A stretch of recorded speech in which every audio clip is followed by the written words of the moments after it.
I am Amber, 30 years old, and living in Denver when my cousin called about my brother Blake's engagement party. My stomach dropped like a stone when I realized I had not been invited despite being close with Blake our entire lives. When I called my dad to ask about it, his words stung. "It is just a reunion, Amber. Do not make this a big deal." But it was a big deal to me. How could my own family exclude me from something so important? If you have ever felt the sting of family rejection, drop a comment below about where you are watching from, hit that like button, and subscribe to join our community of shared experiences. Growing up, Blake and I were inseparable. Just 2 years apart, we were each other's built-in best friends, confidants, and partners in crime. Our childhood home in suburban Chicago was filled with memories of us building blanket forts in the living room, creating elaborate backyard adventures, and defending each other fiercely at school. Blake was the one who stood up to the neighborhood bullies when they made fun of my braces in 6th grade. I was the one who covered for him when he snuck out to his first high school party. Our bond was special, forged through shared experiences and the understanding that no matter what happened, we had each other's backs. We had secret codes and inside jokes that no one else understood. Our parents would often find us whispering and giggling late into the night, flashlights under the covers, as we shared our dreams and fears. Everything changed when our parents announced their divorce during my sophomore year of high school. Blake was 14, just starting high school, and I was 16. The news shattered our sense of stability, and suddenly our close-knit family was splitting at the seams. The worst part was choosing where to live. My father had accepted a job in Milwaukee, while my mother planned to stay in Chicago. The decision was agonizing for both of us.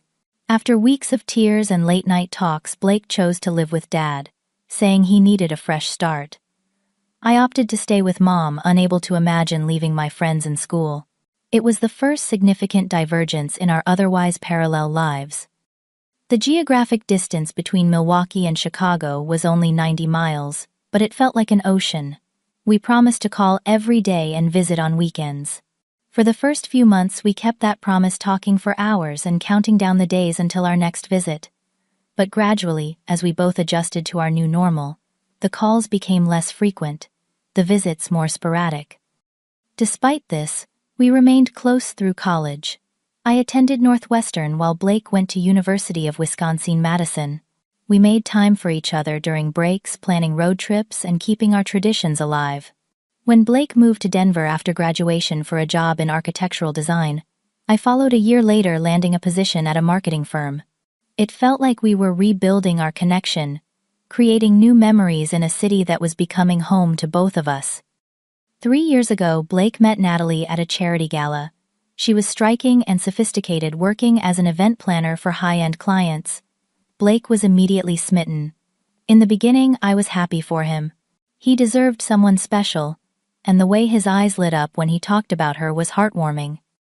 But something changed after they became serious. Our weekly dinner tradition dwindled to monthly, then bi-monthly.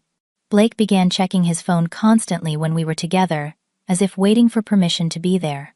When I invited them both for dinner at my apartment, Natalie would dominate the conversation, rarely asking me questions or showing interest in my life. At family gatherings, I tried to connect with Natalie, hoping to build a friendship with the woman my brother loved. I asked about her work, her family, her interests, but her responses were always polite, yet distant, as if she was tolerating my presence rather than embracing it. She would pull Blake away mid-conversation, claiming they needed to greet someone else, or that she suddenly remembered an important call they had to make. Blake started canceling our plans more frequently. Natalie surprised me with concert tickets, or Natalie thinks I should network at this industry event instead. His excuses always centered around her preferences and plans. I tried not to take it personally, reminding myself that relationships require adjustment periods. Last Christmas, our family gathered at Dad's house in Milwaukee. I was excited to spend quality time with Blake, having not seen him for almost 3 months. But throughout the entire weekend, he seemed to be avoiding one-on-one conversations with me. Whenever I approached him, Natalie would materialize at his side, steering him toward other relatives or friends of our father.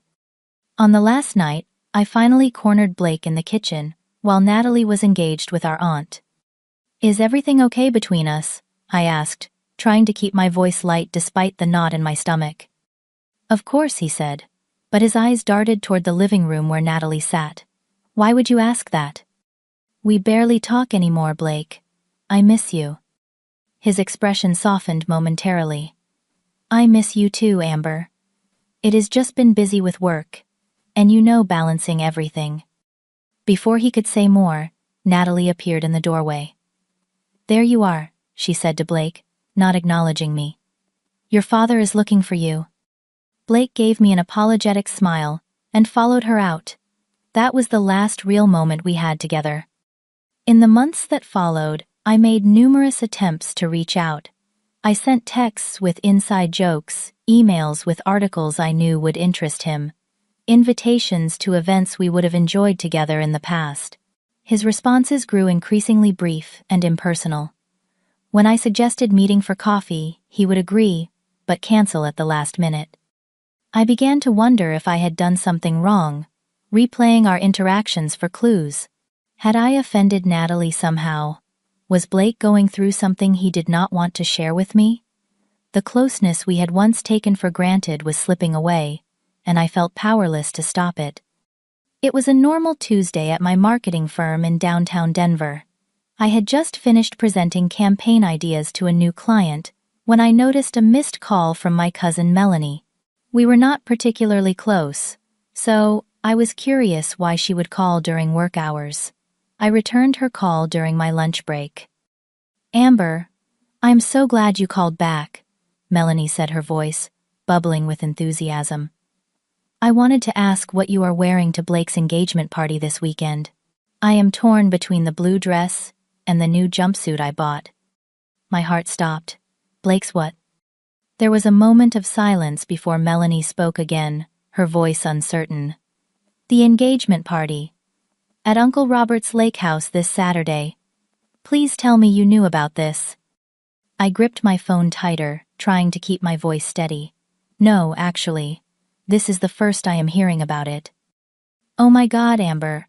I am so sorry," Melanie said, genuinely distressed. "I thought for sure you would be the first to know. They sent out invitations 3 weeks ago. Blake and Natalie are having a big celebration at the lake house.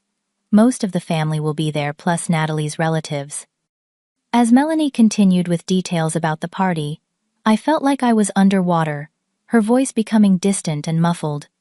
My brother was celebrating his engagement, and I had not even been told about it, let alone invited.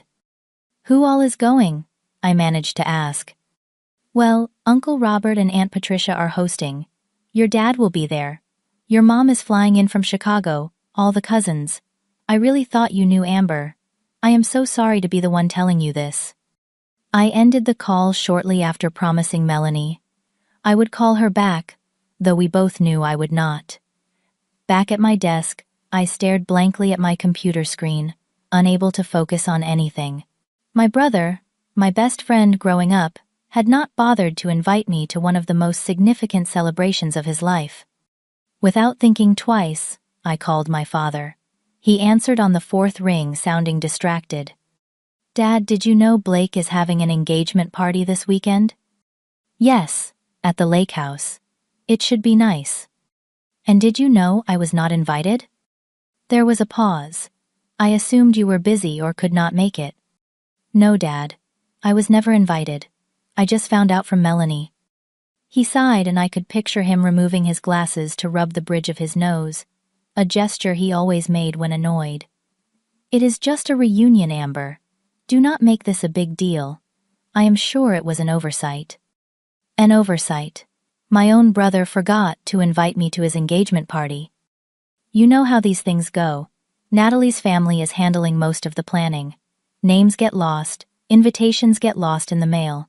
Why not just call Blake and sort it out? His dismissive tone hurt almost as much as the exclusion itself. I thanked him curtly and ended the call, immediately dialing Blake's number. It went straight to voicemail. I left a message trying to sound casual, asking him to call me back when he had a chance. Next, I sent a text. "Hey, just heard about your engagement party this weekend from Melanie. Congrats on the official announcement. Did my invitation get lost?" 20 agonizing minutes later, my phone pinged with his response. "Sorry about that. Natalie's parents organized everything and kept the guest list small, mainly family and close friends." I stared at the message, the words family and close friends burning into my retinas. If I did not qualify as either of those, then what was I? I typed back, "I am your sister." I thought that made me both family and a close friend. His reply came faster this time. "You know what I mean. It is mostly Natalie's extended family and her friends. Her parents covered everything and had limited space. We will celebrate together another time, just the two of us." The hollow promise felt like a slap in the face. I put my phone down, unable to respond without saying something I might regret. My afternoon meetings passed in a blur, my mind replaying the conversation with my father and the text exchange with Blake. That evening, I called my best friend Rachel, needing someone to talk me off the emotional ledge I was teetering on. They did what Rachel exclaimed after I explained the situation. "That is beyond messed up, Amber. You need to confront them." "And say what? Why do you not want me at your party?" I would sound pathetic. "No, you would sound like someone standing up for herself. This is not just some random gathering. It is his engagement party, and you are his sister. There is no world where it is okay to exclude you." I paced around my apartment, phone pressed to my ear. "I think Natalie is behind this. She has never liked me." All the more reason to call them out. Blake needs to know what she is doing. But what if it was his decision too? What if he really does not want me there? Rachel sighed. "Then you deserve to know that. Either way, hiding how you feel is not going to solve anything." I considered her advice seriously. Part of me wanted to drive to Blake's apartment that very moment and demand answers. But another part, the part that had watched our relationship deteriorate over the past 3 years, was afraid of what those answers might be. "I cannot do it, Rach. I cannot cause drama right before his engagement party. Whatever is happening between us this weekend is supposed to be a happy time for him. So what are you going to do instead? Sit at home feeling sorry for yourself?" Her question sparked something in me. I am going to go skiing." "Skiing?" "Yes. I have been wanting to go to Breckenridge all season. This is the perfect weekend for it. I will be having too much fun to worry about some stupid party I was not invited to." Rachel was quiet for a moment. "That is actually not a bad idea. Living well is the best revenge and all that. Want company?" "Actually, yeah. That would be great." By the time we hung up, my plan was taking shape. I would not confront Blake or make a scene. Instead, I would show them all that their exclusion did not hurt me, that I had my own full life without them. It was a lie, of course. I was hurt deeply, but they did not need to know that. The decision to go skiing felt impulsive but right. I needed to escape Denver, and the knowledge that somewhere in the city my family was preparing for a celebration I was not welcome to attend. I called my friend Tara, who I knew loved winter sports as much as I did, and was relieved when she immediately agreed to join me. "Last-minute Breckenridge trip, count me in," she said without hesitation. "I can leave work early on Friday." I spent Wednesday evening packing, throwing thermal layers and ski gear into my duffel bag while fighting back tears. The practical tasks helped distract me from the constant buzzing of my phone, as family members began reaching out about the party, unaware that I had not been invited. Aunt Susan texted, "Looking forward to seeing you at the lake house this weekend. It has been too long." Cousin Daniel sent Blake's engagement party is going to be epic. See you there. I left them all unanswered, unable to explain the situation without sounding bitter or hurt. Friday afternoon arrived, and Tara met me at my apartment, her SUV already loaded with her gear. The 3-hour drive to Breckenridge would normally have been filled with excited chatter about the slopes and snow conditions, but I found myself quieter than usual, staring out the window at the mountains, looming larger as we approached. "Want to talk about it?" Tara asked after nearly an hour of sparse conversation. I sighed, watching my breath fog the passenger window. "Not really. I just want to forget about it for the weekend." "Fair enough. But for what it is worth, they are the ones missing out. Not you." Her simple support brought a lump to my throat. "Thanks, Tara." She turned up the radio, and we sang along to 90s hits for the rest of the drive, the familiar lyrics, a comforting distraction. We arrived at our rental cabin just as the sun was setting, casting pink and orange hues across the snow-covered peaks. The cabin was small but charming, with a stone fireplace and large windows overlooking the forest. Under different circumstances, I would have been ecstatic about the cozy weekend ahead. After unpacking and grabbing a quick dinner at a nearby tavern, we returned to the cabin to plan our skiing route for the next day. Tara spread out a trail map on the coffee table, while I built a fire, the physical tasks helping to keep my mind occupied. "I am thinking we start with the Colorado Superchair tomorrow, hit some blues to warm up, then maybe challenge ourselves on the Imperial Express if conditions are good," Tara suggested, tracing routes with her finger. "Sounds perfect," I agreed, trying to summon enthusiasm. The forecast said fresh powder overnight. We went to bed early, exhausted from the drive, and anticipating an early start on the slopes. I lay awake long after Tara's breathing had deepened into sleep, my mind replaying the text exchange with Blake. What would he be doing now? Preparing for his celebration? Did he even notice my absence in his life anymore? Saturday morning dawned bright and cold, the promised snowfall having blanketed the resort with several inches of fresh powder. We were among the first on the gondola, the crisp mountain air and spectacular views momentarily lifting my spirits. As we glided down the first run, the familiar rhythm of skiing began to work its magic. For brief stretches, I could focus entirely on the physical sensation, the speed and control, forgetting everything else. By midday, we had covered most of the resort's western face and stopped for lunch at a mountaintop restaurant. The sun was bright, reflecting blindingly off the snow, and the sky was a perfect Colorado blue. "You seem better," Tara observed as we sat on the outdoor deck watching skiers and snowboarders carve their way down the mountain below us. "I am," I admitted. "Being out here helps put things in perspective." "Good. Oh, we should take some pictures. The lighting is perfect right now." I hesitated, knowing that any social media posts would be seen by family members who thought I was sitting at home nursing my wounded pride. Tara seemed to read my mind. "Come on, this view is too good not to share. Besides, it might feel good to show the world you are out living your life." She was right. After lunch, we asked a fellow skier to take a few photos of us together, posing with our skis and snowboards against the backdrop of the majestic Rockies. But it was later, as the sun began its descent toward the horizon, that we captured the perfect shot.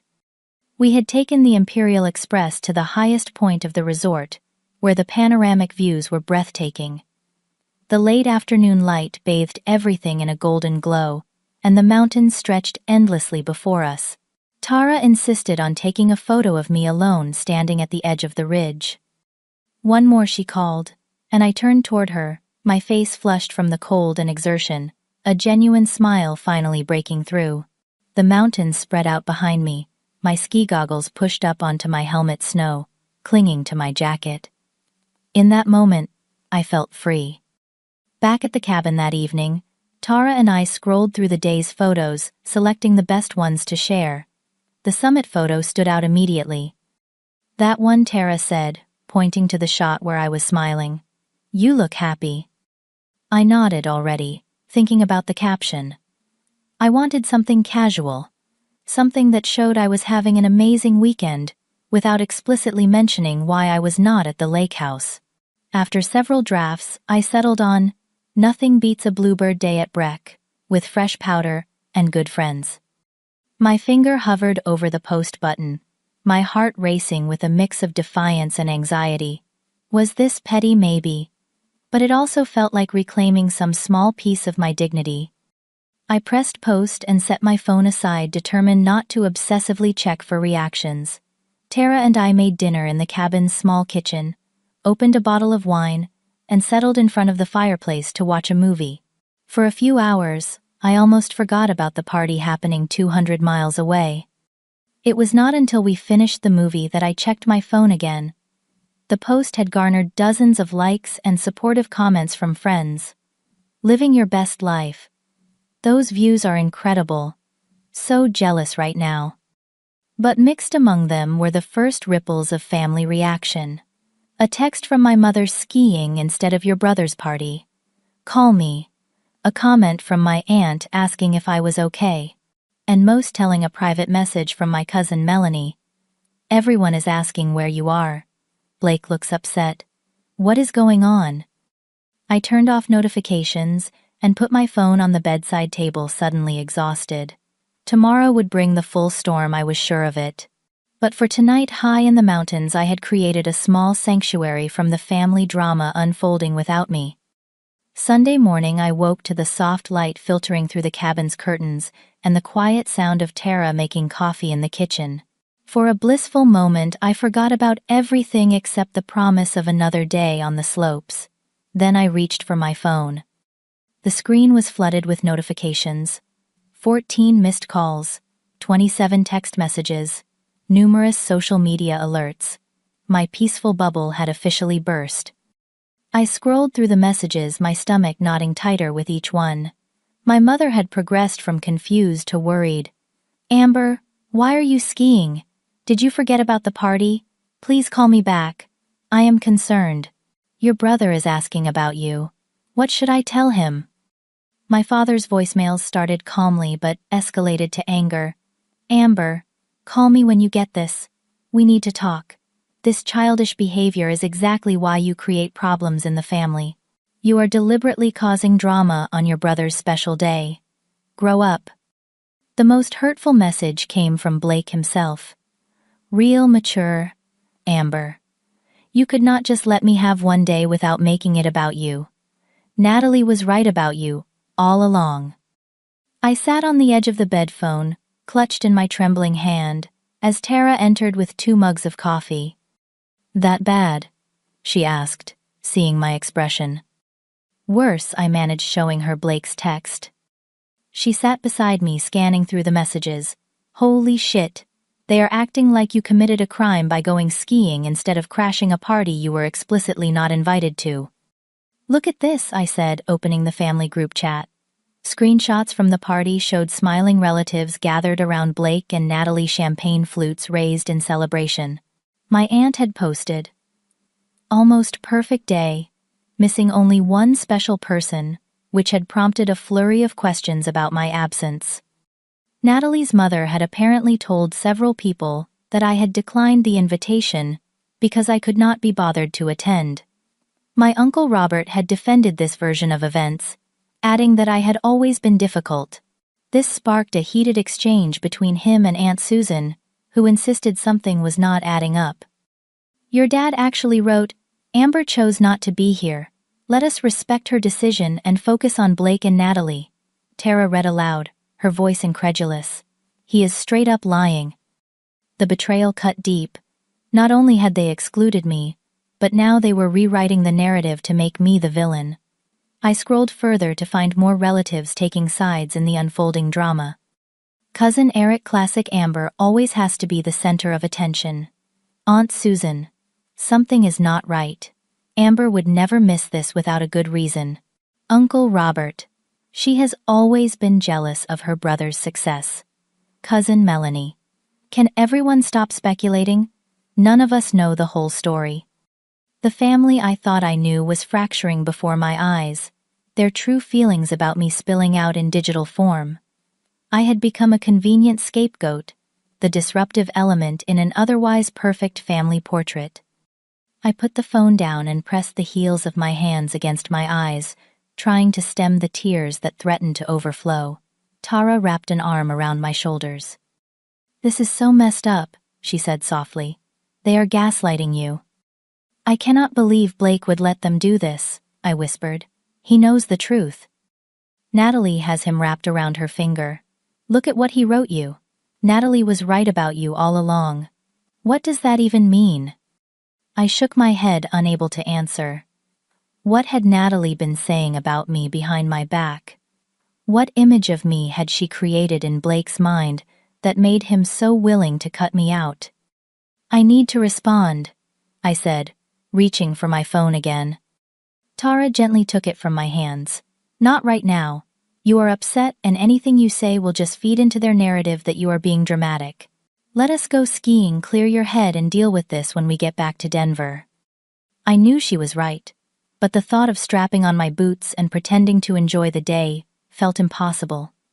Still, the alternative was sitting in the cabin, obsessing over every message, which would only make things worse. We hit the slopes later than planned, the bright sunshine and perfect snow conditions, a stark contrast to my dark mood. I went through the motions, mechanically unable to find yesterday's joy in the activity. Around noon, Tara suggested we call it a day. Your heart is not in it, she said, and that is okay. Why do not we head back to Denver early? You will feel better dealing with this from home. The 3-hour drive back to the city was quiet, my mind racing with all the things I wanted to say to my family, especially Blake. How could he let this happen? How could he believe whatever lies Natalie had told him about me? The brother I knew would have defended me, included me, chosen me. But maybe that brother was gone, replaced by someone I no longer recognized. We reached my apartment by late afternoon. Tara helped me unload my gear and offered to stay, but I needed to be alone. After she left, I sat on my couch staring at the phone I had been avoiding for hours. It was time to face the fallout. I started with a text to my mother. I was not invited to the party. Blake and Dad knew this. Please call me when you can talk privately. Next, I crafted a simple post on social media. To clarify for concerned family members, I was not at Blake's engagement party because I was not invited. I chose to spend the weekend enjoying Colorado's mountains rather than sitting at home feeling excluded. I wish Blake and Natalie all the happiness in the world. The responses were immediate. My phone began ringing almost instantly, my mother's name flashing on the screen. I took a deep breath and answered. What do you mean you were not invited? She demanded without preamble. Your father told me you knew about it but said you could not make it. He lied, Mom. I found out about the party from Melanie on Tuesday. When I called Dad, he dismissed it as just a reunion and told me not to make a big deal about it. That cannot be right, she said, but I could hear the uncertainty in her voice. Why would Blake not invite his own sister? Ask Natalie, I said bitterly. Apparently she has been telling everyone what a terrible person I am. The conversation with my mother lasted nearly an hour, as I filled her in on the gradual distancing, the canceled plans, the cold treatment from Natalie. She was shocked and apologetic, promising to speak with Blake directly.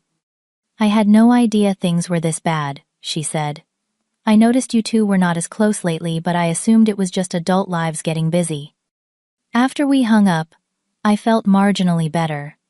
At least someone in my family believed me. But the hardest conversation was still to come. Monday morning arrived with a heaviness I could not shake. Despite taking a personal day from work, I found myself up early rehearsing conversations in my head and checking my phone obsessively. Blake had not responded to my social media clarification, nor had my father. The family group chat had gone suspiciously quiet. By afternoon, I could no longer stand the silence. This had to be addressed face to face. I texted Blake. We need to talk. I am coming over after work. His response came quickly. Fine. I will be home around 6. The drive to Blake's apartment across town felt both too long and too short. My mind raced with all the things I wanted to say, the hurt and confusion I needed to express. Would he listen? Would he care? The Blake I grew up with would, but I was no longer sure that version of my brother still existed. I parked outside his building at 6:15, giving him time to get home and settle in. The walk to his third-floor apartment was familiar, I had been there countless times for dinners and game nights before Natalie entered the picture. Now it felt like approaching a stranger's door. I knocked, my heart pounding. Blake opened the door, his expression guarded. Behind him, I caught sight of Natalie sitting on the couch, her posture rigid and unwelcoming. I had not expected her to be there, and her presence immediately altered the conversation I had planned. "Come in," Blake said flatly, stepping aside. I entered the living room, the familiar space, now feeling hostile. Family photos that once included me had been replaced with pictures of Blake and Natalie, their smiling faces, documenting trips and events I knew nothing about. "Hi, Natalie," I said, attempting civility, despite the tension crackling in the air. "I did not realize you would be here." "This concerns me too," she replied coolly. "After your little social media stunt yesterday, I think I deserve to be part of the conversation." Blake gestured for me to sit in the armchair across from the couch where they sat together, a united front. I remained standing. "My social media stunt," I repeated, struggling to keep my voice level. "You mean correcting the lie that I declined an invitation I never received?" Blake's jaw tightened. "You could have called me directly instead of broadcasting it to everyone we know." "I did call you. I texted you. You dismissed me, and then let everyone believe I was ditching your party out of spite." "You were clearly trying to get attention with that skiing post," Natalie interjected. "You knew exactly what you were doing." I turned to her, no longer able to maintain the pretense of politeness. What I was doing was enjoying my weekend, instead of sitting at home crying over being excluded from my only brother's engagement celebration. "What were you doing, Natalie? Besides turning my family against me?" Blake stood up, his face flushed with anger. "Do not talk to her like that. This is exactly why we did not invite you. You always have to create drama." His words hit me like a physical blow. "So you admit it? It was a deliberate choice to exclude me." He hesitated, glancing at Natalie before responding. "Yes, it was a deliberate choice. Natalie's parents were organizing everything, and they wanted to keep it intimate. And your sister does not qualify as intimate." Blake ran a hand through his hair, a gesture so familiar, it made my heart ache for the brother I used to know. "Natalie felt you would make the day about yourself. She wanted it to be perfect. And I would ruin it somehow. Based on what?" Natalie stood now too, her arms crossed defensively. "Based on every interaction we have ever had. You constantly try to monopolize Blake's attention. You make snide comments about our relationship. You question his choices when they do not align with what you want." I stared at her in disbelief, then looked to Blake. "Is that really how you see me?" His expression wavered, uncertainty flashing across his features. "You have been different since I met Natalie. Critical. Distant." "I have been distant." I could not contain the incredulous laugh that escaped me. "Blake, you canceled every plan we made for months. You stopped returning my calls. You let this woman convince you that your sister, who has loved you and supported you our entire lives, is some kind of threat." "You see," Natalie said to Blake, "she cannot take any responsibility. It is always someone else's fault." "What exactly am I supposed to take responsibility for?" "Loving my brother. Wanting to be included in his life. Feeling hurt when I am excluded from major family events." Blake's voice hardened again. "You have never given Natalie a chance. From day one you judged her, made her feel unwelcome." "That is not true," I protested, tears stinging my eyes. "I tried so hard with her. I invited you both to dinner. I asked about her interests, her family. She was the one who was cold to me." "This is pointless," Natalie said, shaking her head. "She will never see it." "See what I demanded? What terrible thing have I done that justifies cutting me out of your lives?" Blake sighed heavily. "Maybe it is better if you stay away for a while, Amber. Give us all some space. This engagement period should be happy, not filled with conflict." I stood frozen, unable to process what I was hearing. My own brother was asking me to disappear from his life, to make things easier for him, and the woman who had systematically driven a wedge between us. "So, that is it?" I asked, my voice barely above a whisper. 3 decades of being siblings, and you are choosing her version of me over everything you know to be true. I am choosing peace, he said, not meeting my eyes. I am choosing my future. A future without your sister in it, I clarified, tears now flowing freely. I hope it is worth it, Blake. I walked out without another word, the door closing behind me, with a finality that echoed in my chest. In my car, I sat shaking, unable to drive immediately. I called my mother, needing to hear a sympathetic voice. He said it is better if I stay away, I told her between sobs. He believes all these things about me that are not true. Oh, Amber, my mother sighed. This is worse than I thought. I spoke with your Aunt Susan this morning. She said Natalie has been telling everyone that you are jealous of their relationship, that you have tried to sabotage it from the beginning. That is insane. Why would I do that? I do not know, sweetheart. But she has been very effective at turning people against you. Even your father believes her version of events. As the full reality of the situation sank in, I realized I had not just lost my invitation to a party. I had lost my brother to someone who, for reasons I could not fathom, had decided I was the enemy. The week following my confrontation with Blake and Natalie was one of the lowest points in my life. I threw myself into work, staying late at the office to avoid going home to an empty apartment filled with memories and unanswered questions. I declined calls from relatives, unable to rehash the painful details again and again. Only my mother and Tara knew the full extent of what had happened, and their support was the thin thread keeping me tethered to sanity. Friday evening, just as I was considering whether to order takeout or attempt to cook something from my nearly empty refrigerator, there was a knock at my door. I opened it to find my cousin Melanie standing there, a sympathetic smile on her face, and a manila envelope in her hands.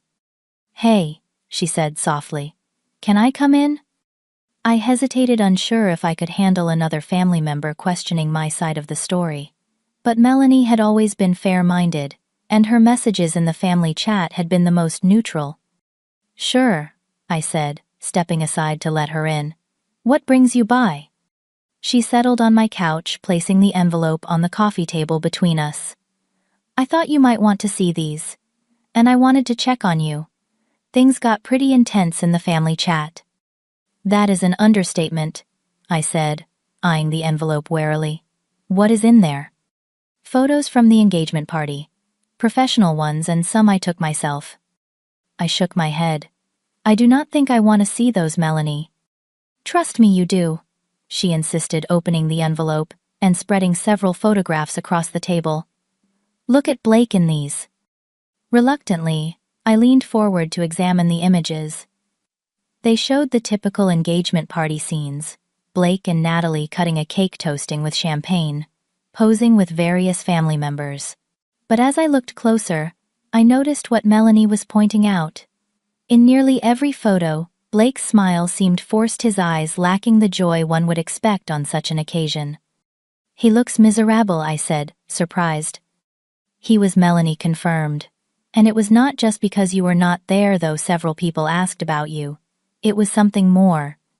She pulled out more photos, these less formal, candid shots she had taken on her phone. One showed Blake standing alone by the lake, his expression somber, as he stared out at the water. Another captured a tense moment between him and Natalie, her hand gripping his arm as she spoke intently into his ear. "What happened that day?" I asked. Melanie sighed, tucking a strand of hair behind her ear.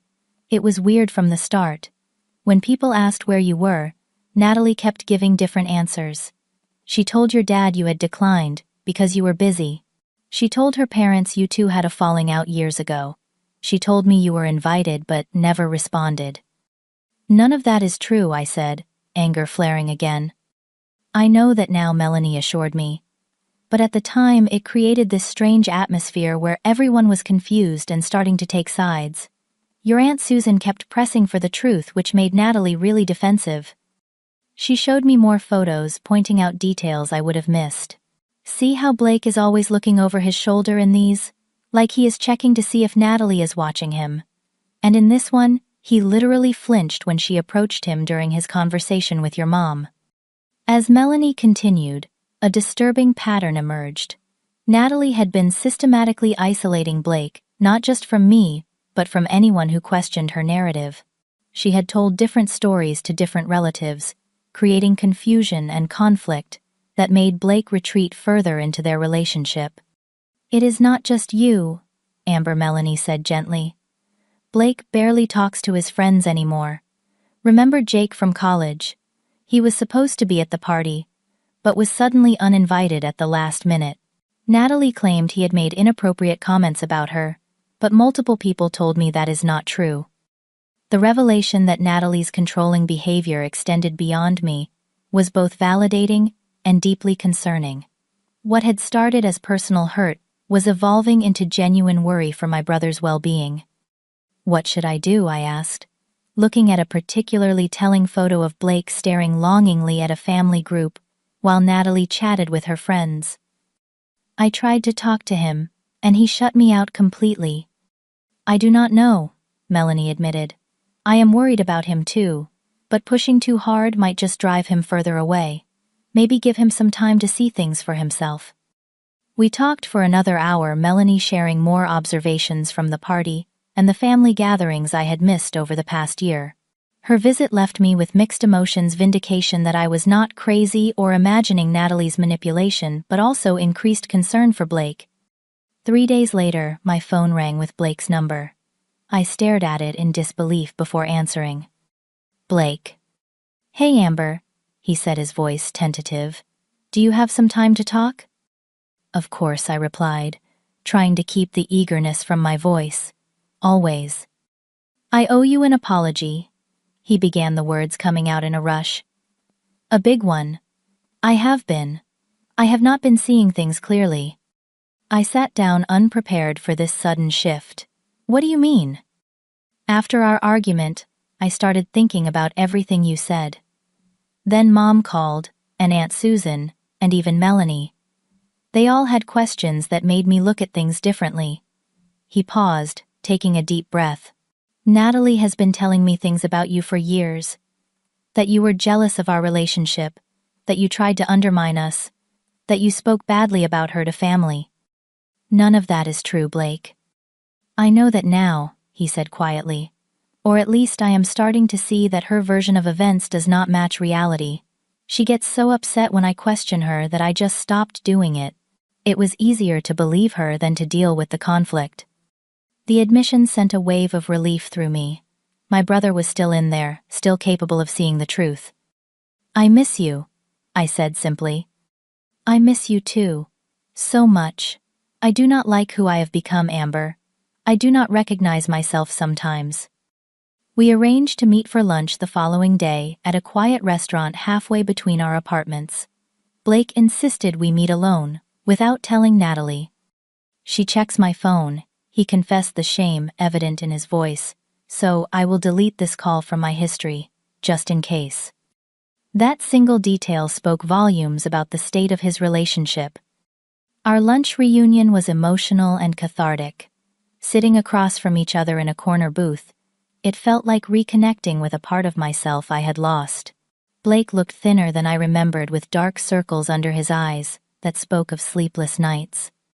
"I cannot believe I let things get this bad," he said, staring into his untouched coffee.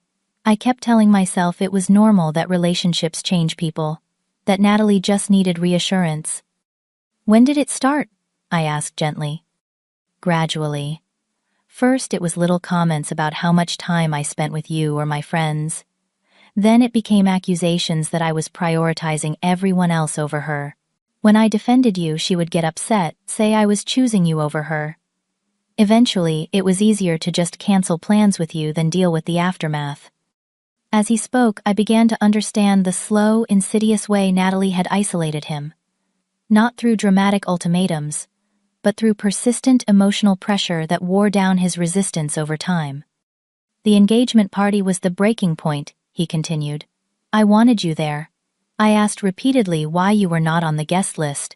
Natalie said you had told her you did not want to come, that you thought the engagement was a mistake." I never said that, I assured him. I never even spoke to her about it because I did not know until Melanie called me.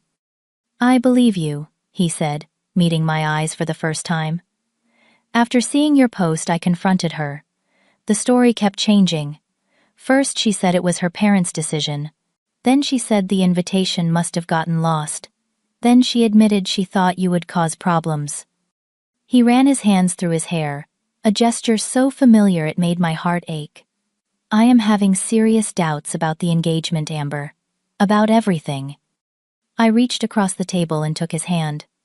Whatever you decide, I am here for you. No judgment, no pressure. I just want you to be happy, and treated with the respect you deserve. I need time to figure things out, he said, squeezing my hand. But I do not want to lose you again. You are my sister, my best friend. I forgot that for a while, but I remember now. We parted with a long hug, promising to stay in touch regardless of what happened with Natalie. Blake asked me not to tell anyone about our meeting, not even our parents, until he had sorted through his feelings and made some decisions. I agreed, though. It was difficult to keep such a positive development to myself. As I watched him walk to his car, I felt a mixture of hope and caution. The road ahead would not be easy for him, but at least now he was beginning to see the truth. And whatever happened, we had taken the first step toward rebuilding our bond. 3 months passed like a slow exhale each day, bringing small signs of healing and renewal.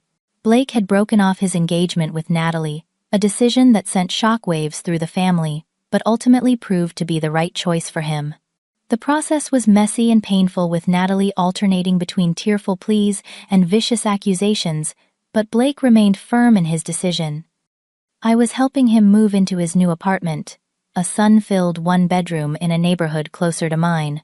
We had spent the morning carrying boxes and assembling furniture, falling easily back into the rhythm of sibling teamwork that had defined our childhood. I think that is the last box, Blake said, collapsing onto his newly assembled couch. Thanks for helping. I could not have done this alone. That is what sisters are for, I replied, joining him on the couch. Besides, I have a vested interest in making sure your new place is nice, since I plan to visit often. He smiled, a genuine expression that had become more frequent in recent weeks. I am counting on it. Maybe we can restart our weekly dinner tradition. Absolutely. My cooking skills have improved since the last time you risked eating my food. We laughed, the sound filling the apartment with warmth. These moments of ordinary sibling banter had once been so common I took them for granted. Now, after nearly losing our connection entirely, each one felt precious. The road to reconciliation had not been straightforward. After our lunch meeting, Blake had spent several weeks in intense reflection, eventually seeking help from a therapist to process the manipulation he had experienced. He moved out of the apartment he shared with Natalie and stayed with our father temporarily while sorting out his next steps. Our father, initially angry and disbelieving, had gradually come to understand the situation as Blake opened up about his relationship. The conversation where Blake finally confronted Dad about his role in excluding me from the engagement party had been difficult, but necessary. He apologized, Blake told me later. Said he should have questioned things more, instead of accepting Natalie's version of events. He feels guilty about how he treated you. My own conversation with our father came a week later over coffee at a neutral location. His apology was awkward but sincere, acknowledging that he had failed in his responsibility to both his children. I wanted to believe everything was fine, he admitted.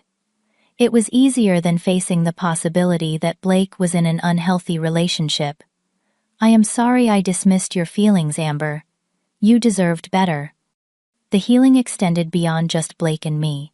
Our entire family had been forced to confront some uncomfortable truths about communication assumptions and the ease with which relationships can be manipulated by half-truths and misunderstandings. Aunt Susan organized a family therapy session, which surprised everyone by being productive rather than awkward. We established new ground rules for communication, agreed to verify information before jumping to conclusions, and committed to supporting each other more actively. For me, the experience had been transformative in unexpected ways. The pain of exclusion had forced me to examine my own patterns in relationships and my reluctance to confront problems directly.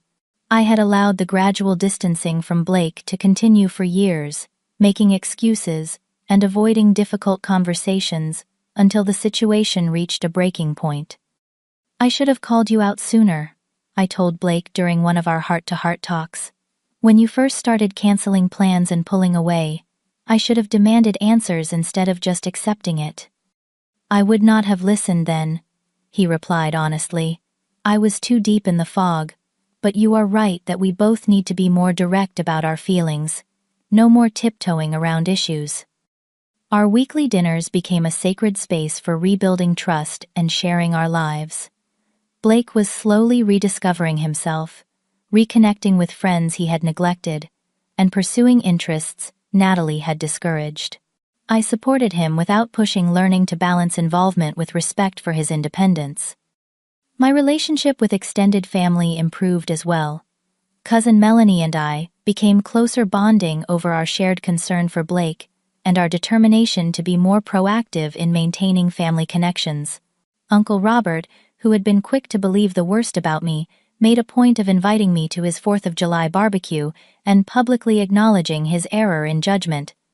6 months after the engagement party debacle, Blake and I planned a small family gathering at my apartment, a deliberate reclaiming of the celebration we had been denied. It was nothing elaborate, just good food, better company, and the chance to create new memories untainted by manipulation and exclusion. As I looked around at the people filling my living room, I felt a profound sense of gratitude. The painful experience had ultimately led to greater authenticity in all my relationships. I had learned to value my own worth, to speak up when something felt wrong, and to recognize the signs of unhealthy dynamics before they could take root. Blake caught my eye across the room and raised his glass in a subtle toast, a private acknowledgement of how far we had come. I returned the gesture, my heart full. The exclusion that had once felt like the end of our sibling bond had instead become the catalyst for its renewal, stronger and more resilient than before. We had both learned that family is not just about shared blood or history, but about active choice, about fighting for the connections that matter even when it is difficult. In the darkest moment of feeling unwanted by my own family, I could never have imagined that it would lead to this new beginning, this deeper understanding of what it means to truly see and support each other. The party I was not invited to had, in its own painful way, given me a gift: the recognition that self-respect is non-negotiable, that honesty is essential, even when it is uncomfortable, and that sometimes the most loving thing we can do for ourselves and others is to speak our truth, even when it disrupts the false peace of silence. Have you ever experienced exclusion from someone you thought would always include you? Drop a comment below to share your story. Your experience might help someone else feel less alone. Also, if this resonated with you, please like and subscribe to hear more stories about navigating complicated family dynamics. Thank you for listening, and remember, sometimes the relationships that challenge us most are the ones that teach us who we truly are and what we really deserve.